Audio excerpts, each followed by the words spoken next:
마태복음 26장 69에서 75절까지 말씀입니다. 우리 69절과 75절 두 절만 읽도록 하겠습니다. 먼저 제가 읽고 75절은 다 같이 읽겠습니다. 69절입니다. 베드로가 바깥들에 앉았더니 한 여종이 나와 이르되 너도 갈릴리 사람 예수와 함께 있었느냐 하거늘. 75절 함께 읽습니다. 예, 베드로가 예수의 말씀에 다 울기 전에 내가 3번 나를 부인하리라 하심이 생각나서 밖에 나가서 심히 통곡하니라. 아멘. 아멘. 살아계신 하나님의 말씀입니다. 저는 책을 일주일에 한 권 정도는 읽으려고 애를 씁니다. 그러지 않을 때도 있죠. 제가 읽었던 책 중에 많은 책 중에 하나가 헨리 나우엔 책입니다.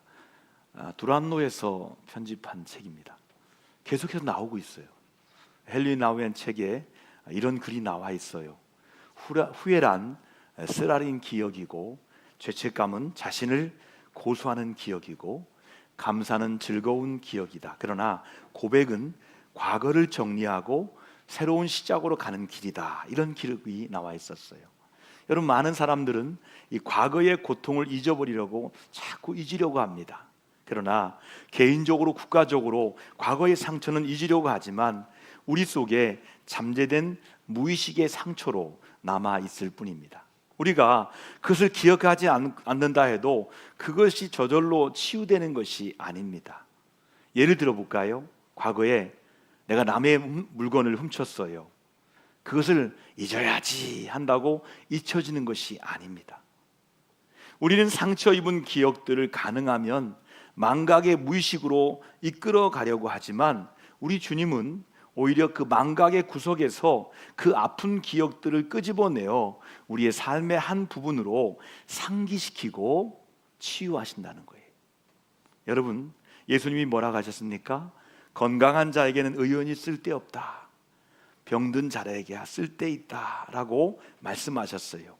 병을 고치기 위해 어떻게 합니까? 병을 드러내야 되는 거예요.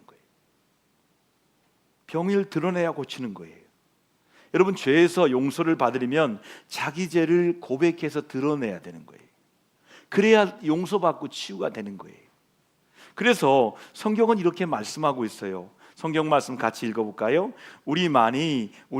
하나님만이 우리의 피난처시니 백성이 언제든지 그만을 의지하고 그에게 너희의 속마음을 털어놓아라, 이렇게 말씀하고 있어요.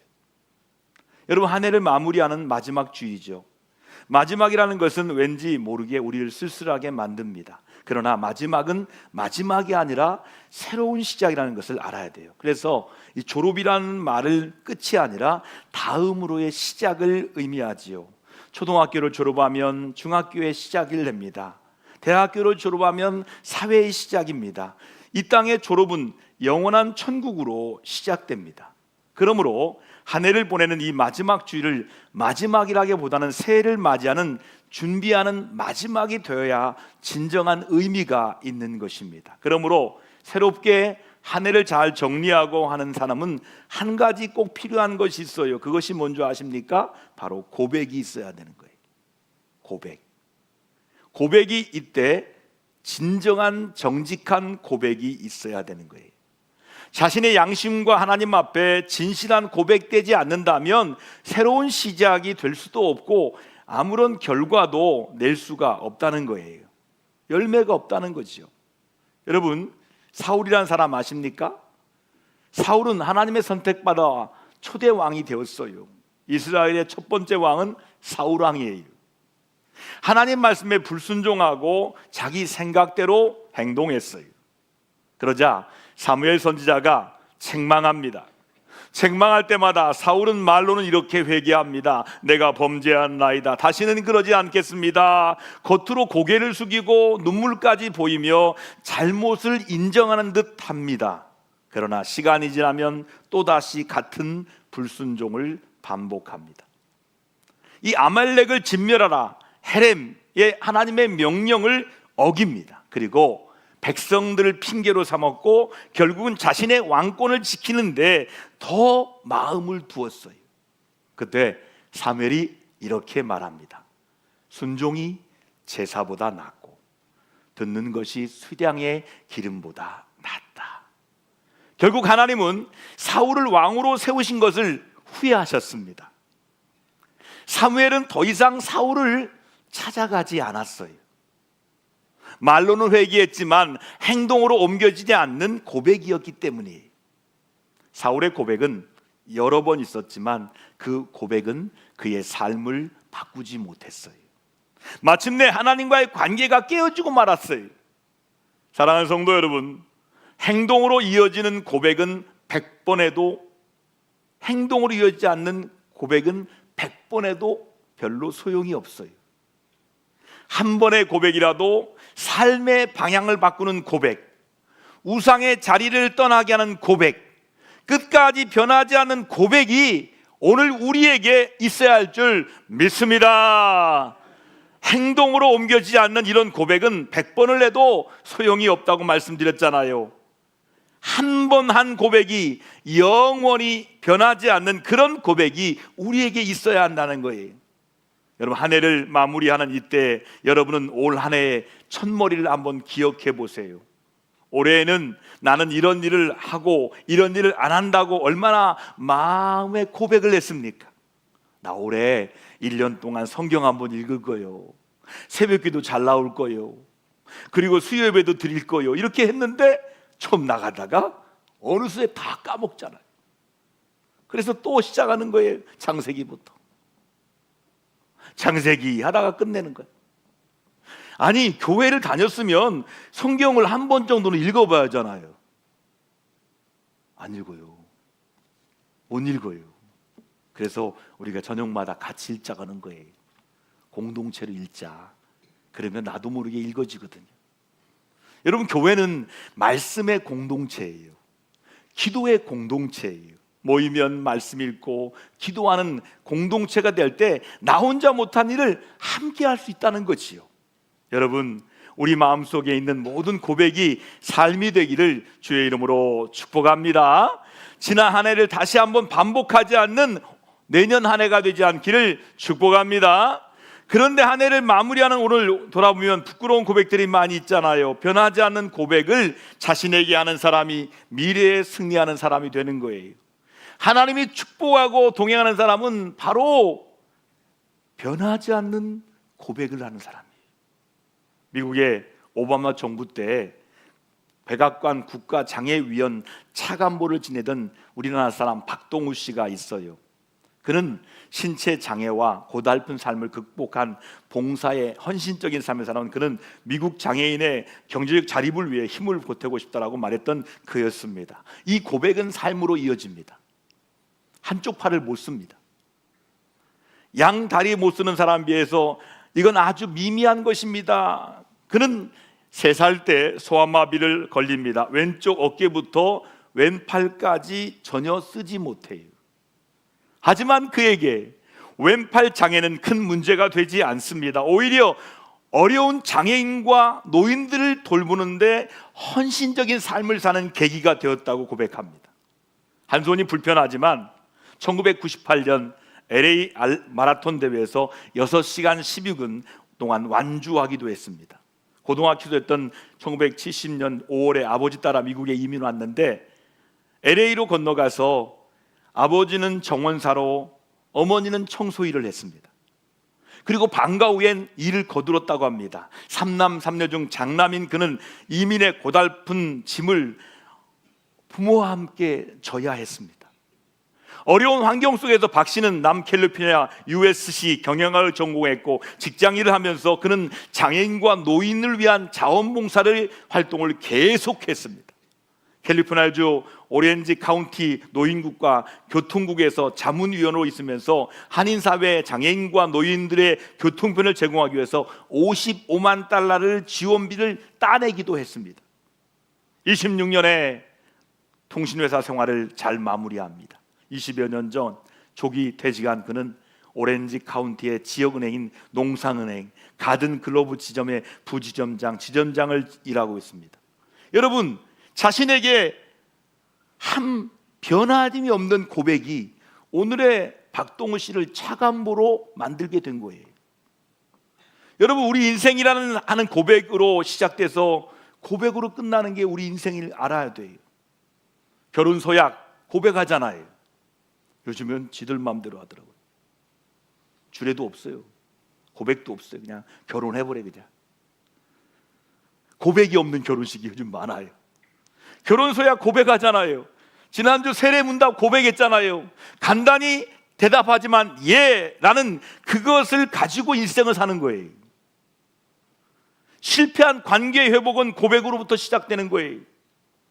내가 잘못했다 고백하고 나면 다시 시작하지만 굳이 변명을 하거나 거부하면 관계가 깨어지는 거예요.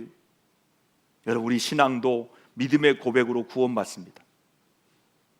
믿음의 고백으로 구원받는 거예요. 그리고 성령님을 모시게 되었어요.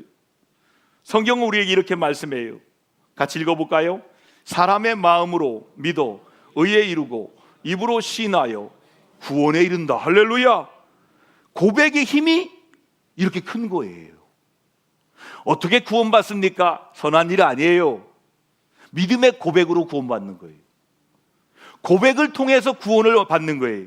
고백으로 우리 사회가, 이 사회가 유지가 되는 거예요. 그러므로 한 해를 마무리할 때 고백이 분명해야 돼요. 자, 오늘 본문의 3절에 3년 동안 함께 동고동락하던 그들의 스승이었던 예수님께서 사명을 위해서 세상 무리들에게 붙잡히잖아요. 그때 혼자만 붙잡히는 것이 아닙니다. 그들의 모든 무리를 잡아들이려고 합니다. 그때 어느 작은 계집의 눈에 들어온 사람이 베드로입니다. 베드로가 불을 쬐고 있었어요. 계집 아이가 말합니다. 저 사람이 갈릴리 사람 예수님과 함께한 무리다 라고 말했습니다. 그러자 베드로가 뭐라 합니까? 자기도 모르게 부인하면서 내가 무슨 말을 하는지 나는 모르겠다 부인합니다. 그러자 여자아이가 다시 말하죠. 이 사람이 나사렛 예수와 함께 있었다. 그러자 베드로가 말합니다. 맹세하고 부인하여 나는 그 사람을 알지 못한다라고 부인했습니다. 그 후에 조금 다시 곁에 앉았던 이들이 말합니다. 진실로 그 사람 도당이다. 내 말소리가 너를 표명한다 하자 그는 저주하면서 맹세하고 나는 그 사람을 도무지 알지 못한다라고 완강하게 부인을 했습니다. 바로 그때 닭이 울었어요. 꺾여! 그러자 베드로는 정신이 번쩍 들었어요. 내가 닭이 울기 전에 3번 나를 부인할 것이다 라고 예수님 말씀이 생각났기 때문이에요. 그리고 나서 베드로는 밖에 나가 엉엉 울면서 통곡하면서 울었어요. 여러분, 베드로의 이 통곡이 주는 의미가 무엇일까요? 이 통곡에는 베드로의 어떤 심정이 들어있는 걸까요? 첫 번째는 자기도 일반 사람과 같은 사람이라는 통곡이었어요. 사실 베드로는요, 예수님께서 내가 닭이 울기 전에 3번 부인할 것이라고 했을 때 아이고 예수님, 나 그런 사람 아니에요. 나에게 상관없는 말이라고 생각했어요. 그런데 막상 예수님을 잡히시고 자기도 그 도당이라고 했을 때 자기 목숨을 보존하기 위해서 3번이나 부인했습니다. 이것을 확인한 베드로의 감정은 어떻게 되었을까요? 아마 이런 생각을 들지 않았을까요? 베드로, 야, 참 너 연약한 사람이구나. 너 의리도 없구나. 내가 스승의 배신자가 되더니 어떻게 내가 이런 사람이 될 수 있을까? 스스로 배신감과 자책감이 들었을 것입니다. 인간이라고 하는 것 다 그런 것입니다. 성경은 말씀하고 있어요. 남을 판단하는 그 판단으로 너희도 판단을 받을 것이다. 우리는 다른 사람의 잘못을 쉽게 보지만 자기 안에 죄와 연약함을 보지 못하는 존재가 우리들입니다. 하나님 앞에 서면 누가 더 의롭다 말할 사람 아무도 없습니다. 의인은 없나니 하나도 없다. 말씀처럼 우리는 모두 은혜 없이 살 수 없는 사람들이에요. 그러므로 죄 없는 자는 먼저 돌로 치라. 주님의 말씀 앞에서 우리 모두는 내가 갖고 있는 돌을 내려놓을 수밖에 없습니다. 이것이 인간이 사는 세상입니다. 누가 누구에게 침을 뱉을 수 있습니까? 베드로가 그런 신세가 된 것입니다. 장담을 했거든요. 나는 절대로 배반하지 않을 의리를 지키겠습니다. 이렇게 말입니다. 그런데 이게 뭡니까? 어린 계집아이 앞에서 나 예수 모릅니다, 이렇게 말한 자신을 볼 때 너무나 창피하고 부끄러웠어요. 나도 별 볼 일 없는 인간이구나 하는 생각이 들어서 지금 베드로는 통곡을 하고 있는 거예요. 적어도 사람은 이런 통곡을 한번 해야 됩니다. 자기 실수가 있는 사람이어야 다른 사람의 실수를 이해하는 거예요. 그래서 너무 완벽한 남편과 사는 사람은 피곤한 법이에요. 집에 들어가면 어떻게 합니까? 완벽한 사람은 집을 검열하잖아요. 내무반 검열하는 것처럼. 이게 뭐야? 이게 뭐야? 여러분, 가정생활 그렇게 하는 거 아니에요. 적당하게 해야 돼요. 콩 심은 데 콩 나고 팥 심은 데 팥 나는 사람하고 살면 정말 피곤합니다. 베드로는 지금 오늘의 실수가 다른 사람을 이해하는데 아마 많은 도움이 되었을 거예요. 나도 다른 사람과 같이 실수할 수 있다, 잘못을 할 수 있는 사람이라는 것을 알아야 되는 거예요. 이 사람이 넓은 사람이에요. 이 사람이 큰 사람이에요. 여러분, 한 해를 마무리하면서 이런 마음으로 모든 사람을 여러분 품에 안으시고 이해하시고 용서하시는 여러분 되시기를 주의 이름으로 축복합니다. 두 번째로, 진정으로 회개하는 통곡이에요. 위대한 사람은 실수를 인정하고 방향을 바꾸는 사람은 믿음 안에서 자라나는 사람이에요. 여러분, 인간은 다 실수투성이입니다. 다 부족한 것이 바로 인간입니다. 연약하여 넘어지는 것이 인간입니다. 그런데 문제는 이런 실수나 부족함을 정당화시키려는 데 있습니다. 잘못이 있으면 자기 잘못을 인정하고 다음서부터는 그렇지 않으면 그 사람은 정말 나아지는 사람, 점점 훌륭한 사람이 되는 거예요. 본문의 베드로의 통곡 속에는 자신의 잘못을 인정하고 있는 통곡이에요. 내가 이렇게 잘못했구나 하는 자기 부정이 아니라 잘못에 대한 긍정이 들어있는 거예요. 인정이 들어있는 거예요. 내가 잘못했구나, 이걸 인정하는 거예요. 이것이 베드로가 위대하게 되는 길이 되었다는 거예요. 왜 베드로는 통곡했습니까? 천주교는 이렇게 말합니다. 베드로가 닭의 울음소리를 울었다고, 닭의 울음소리에 울었다고 말하고 있습니다. 그래서 천주교의 성당에 가보면 이 지붕 꼭대기에 닭이 있어요. 잘 보세요. 천주교의 지붕에 닭이 한 마리 있어요. 그 닭을 성당 위에 달아놓았어요. 정말 베드로가 닭 때문에 울었습니까? 그렇다면 베드로를 양계장에 갖다가 놓아보십시오. 그래도 그가 통곡할 수 있는가 말입니다. 그러면 왜 베드로가 울었을까요? 예수님께서 하신 말씀이 생각났어요. 내가 나를 3번 부인하리라, 이 말씀이 생각나서 울은 거예요. 생각나는 말씀이 없으면 회개가 없어요.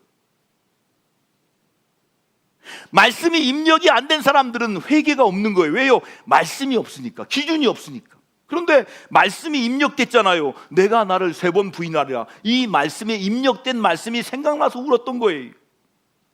이 말씀은 베드로에게만 하신 말씀이 아니에요. 오늘 우리에게 하시는 말씀입니다. 내가 너를 위하여 내 모든 것을 다 주었건만 왜 나를 사랑하지 않니? 왜 너의 삶 속에 나를 모른다고 하니? 왜 나를 믿는다고 하면서 그렇게 살아가니? 너의 생명이 그렇게 소중하니? 주님이 물으시는 거예요. 여러분, 예수 없는 인생은 아무런 가치가 없는 인생이에요. 무력하고 초라한 인생이 예수 없는 인생이에요. 저와 여러분은 예수님 떠나 사는 그런 인생 되지 않기를 바랍니다. 가장 귀한 예수님을 놓치지 마시기 바랍니다. 다른 걸 다 잃어버려도 예수님만 놓치지 않으면 돼요. 그러면 살 수 있어요. 길과 진리와 생명이 되신 우리 구주님을 붙드시길 바랍니다. 놓치지 않길 바랍니다. 가장 어려울 때 예수님 이름 부르세요. 주님은 지금도 물으세요. 내가 나를 정말 사랑하느냐? 그러면서 대제사장 뜰에서 통곡했던 베드로가 그 고백과 회개했던 통곡의 눈물이 저와 여러분이 눈물 되기를 주님이 원하시는 거예요. 진정으로 회개하는 자를 주님은 사랑의 팔로 안아주시고 새로운 인생으로 우리를 만들어 가신다는 거예요. 능력의 삶으로 우리를 바꾸어 주십니다. 영광스러운 삶으로 바꾸어 주십니다. 강력한 인생으로 바꾸어 주십니다. 진정한 회개와 통곡의 능력 있는 삶으로 변화되시기를 주님의 이름으로 축복합니다. 세 번째, 새롭게 결단하는 통곡이었어요. 베드로의 통곡은 이제 내가 다시는 비굴한 인생이 되지 않겠다는 결단의 뜻이 담겨 있어요. 우리에겐 적어도 그런 통곡이 한 번쯤은 있어야 돼요. 병원에 한 환자가 들어왔습니다. 왼쪽 팔이 거의 다 썩어가고 들어가고 있었어요. 의사가 심각하게 말합니다. 당신 그 팔을 자르지 않으면 당신은 온몸이 다 썩어지고 되니 빨리빨리 자르는 결단 수술을 해야 됩니다 라고 말합니다. 그 말을 들은 환자는 썩어 들어가는 자기 팔을 자르고 자기 생명을 보존할 수가 있었습니다. 우리 안에 죽어 있고 썩어가는 것이 있습니까? 아프지만 과감하게 수술해서 도려내야 돼요. 하나님의 말씀으로 수술해야 돼요. 나의 통곡의 결단의 기도로 수술해야 살 수 있는 거예요. 오늘 본문 말씀을 준비하면서 저는 이렇게 기도했어요. 우리 동대전교회 모든 성도들이 아주 뜨거운 신앙을 갖게 해 주십시오. 수술할 것이 있으면 마음껏 수술해 주십시오. 썩어질 것을 가지고 있으면 무력하게 살지 않게 해 주십시오. 자신을 수술해서 건강하여 영향력 있고 강한 능력 있는 삶을 살도록 도와주십시오. 이런 심정으로 여러분을 위해 기도했습니다. 시카고의 작은 교회에 장례식이 있었어요. 죽은 사람은 안타깝게도 3살 난 어린아이였어요. 목사님이 기도할 때 더러운 옷을 입은 거지 행세의 남자가 하나 들어왔어요. 그는 3살짜리 어린아이의 시체에 있는 신발을 몰래 감추고 벗겨서 가지고 도망가 버렸어요. 그리고 그것을 35센트에 팔아 술을 마셨어요. 그는 지독한 알코올 중독자였습니다. 바로 그 사람이 죽은 어린아이의 아버지, 친아버지였어요. 3살짜리 자기 딸이 죽었는데 그 장례식에 참석했다가 그 신발을 벗겨서 팔아서 술을 마시는 이를 누가 사람이라고 하겠습니까? 금수만도 못한 다 끝난 인간 아닙니까? 그러나 이 사람이 어느 날 자신의 죄를 통곡하며 회개하기 시작합니다. 몇 날 며칠을 울기 시작해요. 그리고 예수님을 구주로 영접합니다. 이 사람이 나중에 멜트라드라는 유명한 목사님이 되었어요. 그는 시카고 역사에 훌륭한 부흥사가 되었습니다. 이 사람은 주로 알코올 중자를 상대로 전도해서 수천 명의 알코올 중자를 주님 앞으로 인도하고 구원했습니다. 자신에 대해서 통곡하는 사람, 이렇게 변하게 됩니다. 이 같은 사람도 주님께로 돌아오면 새 사람이 됩니다. 여러분, 오늘도 통곡하며 회개하게 되면 얼마든지 새롭게 될 수 있음을 믿으시면 아멘 합시다. 오늘은 어떤 날입니까? 한 해를 마무리하는 송년주일 마지막 주일입니다. 52주 중에 52번째 주일이에요. 그러므로 오늘 통곡이 있어야 돼요. 잘 산 것에 대해서 감사하십시오. 그러나 잘못 산 것에 대해 통곡하시기 바랍니다. 그 통곡이 결단이 되는 거예요. 그래야 내일의 희망이 있는 거예요. 내일에 우리 주님의 축복이 부어지는 거예요. 베드로는 통곡이 있은 후에 새로운 사람으로 변화되었어요. 그리고 역사의 적인 인물이 되었습니다. 통곡의 결단이 그렇게 사람을 변하게 만드는 것입니다. 저는 우리 동대전교회 하늘공동체 가족들에게 그러한 은혜가 있어지기를 간절히 원합니다. 통곡 속에 우리 주님이 함께 하십니다. 통곡 속에 미래가 희망이 있는 것입니다. 한없는 통곡으로 우리 한번 2025년 이 한 해를 잘 정리하시고 새해가 새해되도록 만들어 가시는 하나님의 은혜가 있어지기를 주의 이름으로 축복합니다.